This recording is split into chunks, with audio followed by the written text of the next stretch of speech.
야법들 이런 것들이 줄줄이 쌓여 있거든요. 그런데 걱정입니다.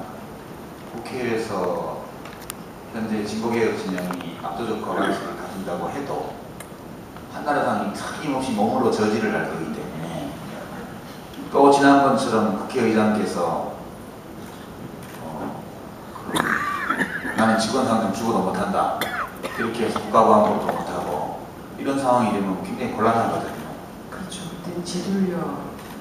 그런데 그렇다고 해서 오로지 힘으로 또 모든 걸 하는 것도 꼭 좋은 건 아니고 고민이 많습니다, 사실은. 네, 그래서 압도적인에서 이 퍼센트가 한 뭐 적당히 과반 이런 정도는 도저히 안 될 것 같아요. 17대 총선 때요. 열린우리당이 152, 민주노동당이 10, 그렇게 해서 162석이 됐었거든요. 연합하지 않은 상황에서 그렇게 나온 겁니다. 물론 탄핵이라는 특수한 상황이 있었지만 그 당시 제가 열린우리당 경기도당위원장이었는데요. 제가 이제 목표를 그때 기자들이 묻기에 1월달, 2월달인데 기자간담회에서 경기도 49개 선거구 중에서 35개를 당선시키는 것이 목표다. 그 다음에 그 목표 달성이 어려울 경우에는 30개를 할 거다. 뭘 근거로 그렇게 얘기를 하느냐 해서 제가 30개를 하면 열린우리당이 제1당이 되고 경기도에서 35개를 하면 딱 과반수가 됩니다. 이렇게 얘기를 했어요. 기자들이 다 비웃었는데 실제로 경기도에서 35개를 했고 딱 152석이 되었습니다. 당시에. 제가 이제 예측한 데는 일종의 그냥 점쟁이 식으로 별 부담 없이 들어주십시오. 아까 말씀드린 것처럼 진보통합, 그 다음에 민주대연합이 잘 되면 저는 진보개혁 진영의 의석합이 180석 정도 될 수 있을 것으로 기대합니다. 탄핵 때보다 한 18석 더 많은 숫자요. 한나라당은 탄핵 때보다 더 어려운 처지에 몰릴 거라고 저는 보고 있습니다. 민주당은 어떤 경우에도 120석 이상은 할 걸로 봅니다. 연합을 해도 120석 이상은 하고요. 연합을 하지 않아도 120석 이상을 하도록 되어 있습니다. 연합을 잘하면 국회의 확고한 다수연합의 제1당, 혼자서 과반수는 안 되지만 과반수를 훨씬 넘기는 안정적인 다수연합을 이끄는 제1당이 될 것이고요. 연합을 제대로 하지 않으면 제2당이 될 것으로 생각합니다. 120석 이상은 하지만.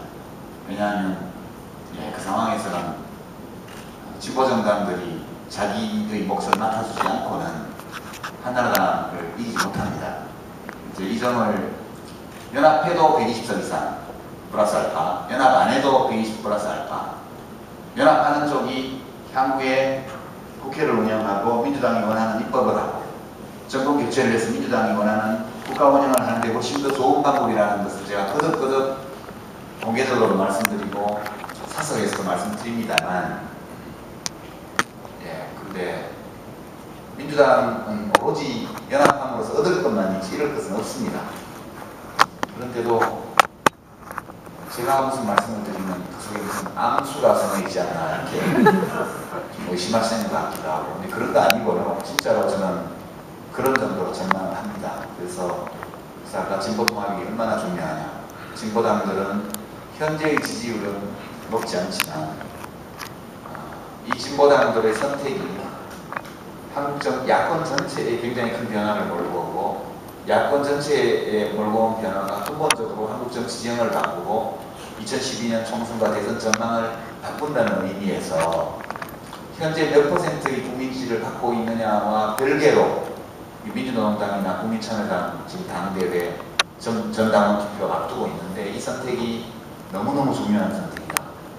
이런 정당들이 이런 선택을 할 때, 당원들이 이런 결정을 할 때는 내 자신의 기분, 소망, 자존심 이런 것보다는 나의 행위가 결과적으로 국민들에게 미치게 될 영향, 나의 선택이 가지고 오게 될 정치적 결과에 대한 책임의식, 이런 것들이 훨씬 더 무겁게 그렇게 받아들여지는 가운데에 민주노동당의 당대회, 대의원대회죠. 국민참여당, 전당원이 투표하는 전당원대회, 이 결과가 양쪽 모두 3분의 2 이상 이렇게 나왔으면 하는 바람을 가지고 있고 요새 잠이 잘 안 옵니다. 그래서 박수 한번 크게. 조만간 양방에서 강원도에 현명한 날이 있었으면 합니다. 그 얼마 전에 제가요, 그 여성 농민대회 시청을 했던 때를 거기 간 적이 있었습니다. 갔는데 그 당 대표님들이 쭉 야당 대표님들이 이렇게 쭉 쓰셔서 한 말씀씩 이렇게 하셨어요. 그래서 민주노동당, 진보신당이 이제 진보 대통합 강한 진보 정당 만들겠다. 9월 안에 해서 우리 농민들이 더 좋은, 살기 좋은 나라 만들겠다. 이런 말씀 쭉 하시고 이제 유시민 대표님이 마이크를 받으셔서 거기 그 새로 정당도 하시고 한다고 하는데 저희도 좀 같이 하게 해주십시오. 이렇게 말씀을 하셨습니다. 하시면서 동지도 많을수록 좋고 친구도 많을수록 더 좋은 것 아닙니까? 이런 말씀을 하시는 걸 제가 되게 인상 깊게 보면서 지금 굉장히 많은 그 큰 각오와 결심으로 이렇게 지금 진보 대통합이나 이런 것들에 나서고 계시구나를 계속 거듭거듭 확인을 하는 과정이었던 것 같습니다. 질문들이 굉장히 많이 또 들어오고 막 이랬는데요. 자, 보수든 진보든 정치에 관심 없는 친구들 어떻게 설득할 수 있을까요? 라는 질문을 맨 마지막으로 이건 정치인들의 과제이기도 하지 않습니까? 이건 학생이 써낸 것 같습니다. 저는 그러니까 그 사람들의 마음속에 어떤 물결을 일으켜야 된다고 봐요. 그러니까 그게 어떻게 가능한지는 그때그때 또 봐야 하는데 저도 이제 소위 짜증나는 정치를 하는 사람으로 굉장히 많은 지탄을 받았거든요. 그러니까 아까 말씀드린 알박기라는 비난도 받았고 그 다음에 뭐 눈앞에 이익에만 몰두한다 이런 비판도 많이 받았습니다. 그렇게 비판할 수 있는 면이 있겠죠. 있는데 이번에 이제 서울시장 후보 비정치인들끼리 정당원이 아닌 분들끼리 간단히 만나서 이렇게 하지 않습니까? 근데 정당들은 그와 달라서 여러 가지 의견 절차나 이런 것들 혼자 몸이 아니라서 그렇게 하긴 좀 어려워요. 그렇긴 해도 유권자들이 생각할 때는 그래도 좀 시원시원한 맛도 있고 사람들이 이렇게 국민들이 원하는 게 있을 때는 좀 알아서 좀 착착하고 이런 게 있을 때 사람들 마음이 좀 움직이는 것 같아요. 그러니까 이제 지지율 50%가 5%한테 양보했다? 그게 비상식적인 거 아닙니까? 그런데 그분들은 개인들이라서 사실 그게 수월한 점이 좀 있긴 하지만 또 안철수 원장님 같은 분이 대학 원장이시니까 안철수 박사님 같은 분이 또 설마 아니 서울시장 되는데 이렇게 집착하시겠습니까? 그러니까 큰 어떤 사회를 이롭게 하자는 큰 뜻을 가진 분인데 그렇게 서울시장 할 수도 있고 안 할 수도 있는 것이지 이런 입장에서 가신 거로 저는 보는데 그것이 많은 유권자들이 볼 때는 좀 새로움으로 다가오는 거 아니겠습니까? 진보든 보수든 뭔가 유권자들의 관심을 받을 만한 그래서 마음에 어떤 끌림이 생기게 만드는 그런 인물이 필요하다고 저는 생각해요. 그래서 하다 보니까 참 뭔 말인지 모르게 됐는데 여하튼 뭐 왼수처럼 싸우던 사람이 갑자기 친구 되면 또 새로운 거 아니겠어요? 저는 그렇게 생각합니다. 그래서 뭐 일반적인 해법은 없지만 우리가 진보 진영 같으면 저희가 아직도 열심히 하느라고 했지만 정성이 부족하고 이런 것도 많이 있겠죠. 아직까지 민주노동당 안에 아직도 완강하게 반대하시는 분들이 꽤 많으시다고 제가 듣고 있고 또 참여당 안에서도 막 이제 혁신은 어디 가버리고 공학적인 통합 문제만 남았다고 일부 당원들이 적지 않은 당원들이 지금 당원대회를 보이콧하자고 지금 하고 있고 근데 어려운 상황입니다. 어려운 상황이고 이런 상황은 결국은 정치하는 사람들이 유권자들의 마음을 움직일 만한 그런 일들을 많이 못한 데서 기인한 것이다. 진보신당 문제도 지금 마찬가지고요. 그래서 이럴 때일수록 각 정치 세력을 어떤 대표하는 정치인들 또는 그 당 안에서 국민이 잘 모를지라도 큰 책임을 지고 있는 분들이 저는 좀 통 크게 마음을 열고 불가능한 걸로 보였던 일들이 현실이 될 수 있다는 걸 좀 보여드리고, 예, 그리고 너무 자기의 자존심을 내세우기보다는 좀 그렇잖아요. 그냥 지면 어때요? 그렇게 그냥 친구인데 친구가 뭐라 그러면 속으로 아씨 내가 잘못한 게 없는 게 이렇게 생각이 드는 경우에조차도 일단 그래도 미안하다고 그러고 내 앞으로 잘할게 그러면 좀 나아지지 않나. 뭔가 좀 이 야권 그런 진보개혁 진영 쪽에서도 그런 새로운 노력, 시도, 변화, 결국 혁신 이런 모습들이 국민들에게 보일 때 좀 실망한 나머지 관심을 끄고 있던 시민들도 관심을 더 가지고 나도 뭔가 해야 되겠다는 생각을 좀 더 하게 되지 않나.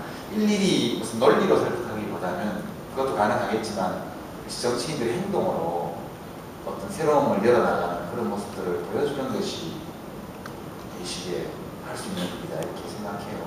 그런 면에서 저도 뭐 얼마나 하고 있는지는 모르겠는데, 예, 그런 서로 마음을 녹이고 서로 껴안고 그런 모습을 많이 보일수록 국민들이 좋아하시지 않을까 그렇게